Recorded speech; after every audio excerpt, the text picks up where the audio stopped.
This is a short video about what I've been doing in the garden in July, and I've been trying to develop this area at the bottom of the garden which had our shed on and was just a rubbish dump really, and I wanted to create a planting that was above ground level, use small plants for around the edge of the area but have them sort of thigh level.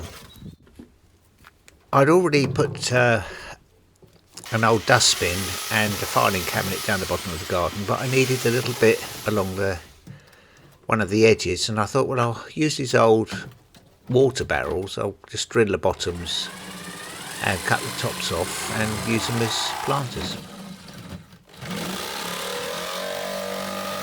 The idea was to put ferns in the water barrels, and in the filing cabinet put some bamboo where it could be contained, and in the old box down there put a gunner in because we could keep that wet in the box.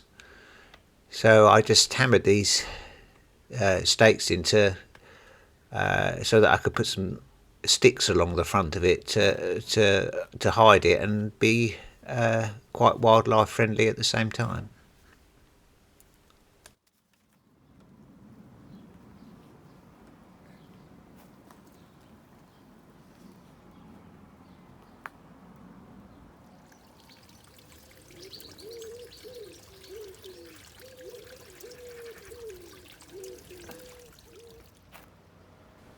I did a video previously about planting this Clematis armandii, and somebody commented they wanted an update on it, and well, it's doing very well. It was probably only 18 inches or so high when I put it in, and it's now climbed right to the top of the pole in just a couple of months.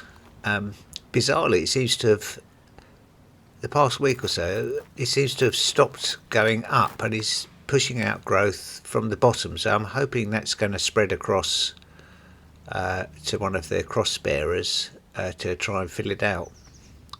This is one of my other projects I've been doing in July, is making this seating area, because the view from here, it's just got chippings on the ground here and wood chippings. It's the view across here which would be thought would be nice in the evening, because we get some evening sun there. I've also been putting in quite a few more plants, and this is my prize purchase. 45 quid this was, quite a lot for me. It's an oak leaf hydrangea, and it's got this fantastic leaf. It looks like kind of like a mini tetrapanax, and it likes it shady, and I thought I've got the ideal spot for it. I really hope it does well there. I have done some other planting over the past couple of weeks. I removed a rhubarb which was a bit of a thug by the pond, and I put a butterbur in its place. And I've also, there we go, just there. And I've also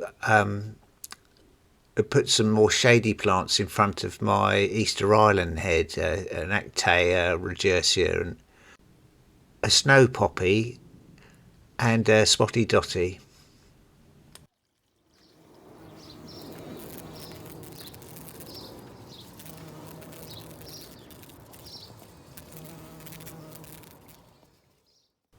Considering this is what our garden looked like in February after the winter, I'm quite pleased with how it's recovering at the moment.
for watching, and if you've enjoyed this video, please remember to subscribe. Goodbye.